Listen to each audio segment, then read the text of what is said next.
before you can take on more business, before you start to take on more business, make sure that you are handling the business that you have now. Don't lose sight of the customer. So let me ask you a question. How many of you keep in touch with clients that you spoke to, I don't know, 7 or 8 months ago who weren't interested yet? Okay, there's a few of you. Do you have clients that you need to call back? Do you have clients that maybe you forgot about, you need to contact? Write their names down. Write them down, because I want you to promise me that when you leave here, well, not tonight, tomorrow. Because tonight I'll be drinking. But when you get to your office tomorrow, when you're sober, you're going to call these people and you're going to say, you know what, it's been a while. Find out how their business is doing. Find out if they're ready to sit down with you. Make a goal every single time you pick up the phone. Your goal is to get an appointment. That's your goal. It's not just to say hello. It's not just to say, how are you doing? Get an appointment with your client. And I'll show you how to do that. Because you have to show the value. You have to give them a reason to meet with you. Because the competition is fierce. The economy is slow. People are tightening their budgets like they talked about. So what's the value that we're going to bring to the table? How is their revenue going to increase? What costs are you going to help them avoid spending? How are you going to increase revenue? How are you going to increase profit margins? What is it that your service product does that separates you from everybody else and makes them want to say, oh, I got to meet with Paul. No, really, I did.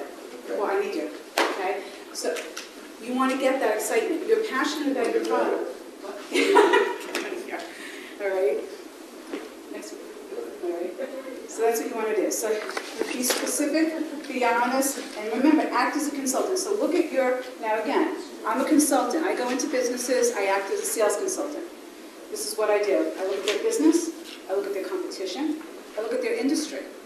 I look at where they are within their own industry, how they're doing as a company, what their competition and what their clients think of them.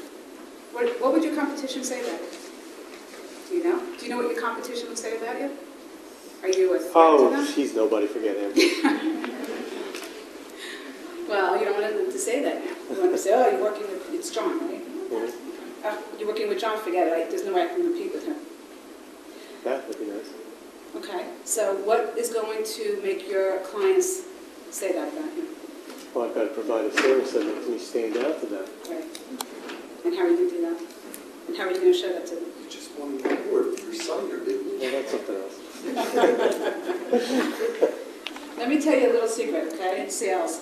Most salespeople, and I don't like salespeople, and I am a professional salesperson, okay?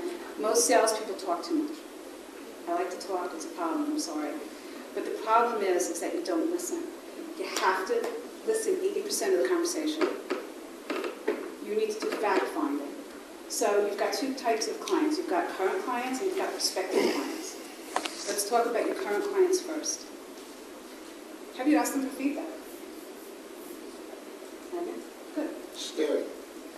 You never know what you're going to get. You never know. You might think that your current clients love you. They might think you're the best thing since sliced bread, but I guarantee you that you can learn something from them. Now here's a tougher one. What happens to the clients that you don't get? Those people who are not doing business with you. I got a tough thing for you to do.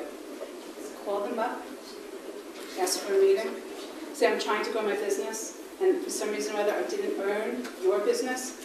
What could I have done differently? What didn't I do that I should have? Or what did I say that I shouldn't have? Because if you are ever going to change your outcome, you've got to change your response to the event. So don't keep going on and on, because you might be making the same mistake over and over again, and you're not even aware of it because it's not in your peripheral vision. It's a very, very hard thing to do, to ask people for feedback who you haven't earned their business. But it's constructive criticism, and they'll give it to you because they want help. And I guarantee you, if you take the time to do that, and you get the nerve up to do that, you'll be very happy. The next challenge is to actually take that information and do something with it. Don't be tuned out to it. Sometimes constructive criticism or negative feedback is very difficult for our egos to accept. So don't do anything with it for a day or two, because you might be defensive, and in your head you're going to be justifying, well, I did call him, and I did do this, and I did do that. Let it go. Take the information that you get, have a drink, go out to dinner with your spouse, or your girlfriend, your boyfriend, wait a day or two, and then go back to it. And with a very objective, open mind, look at what is being said to you. Because these are the people that you want to do business with. You're missing something. It's valuable. It's invaluable. If you do nothing else that I tell you today, do this. I guarantee you your business will take off in a whole other direction.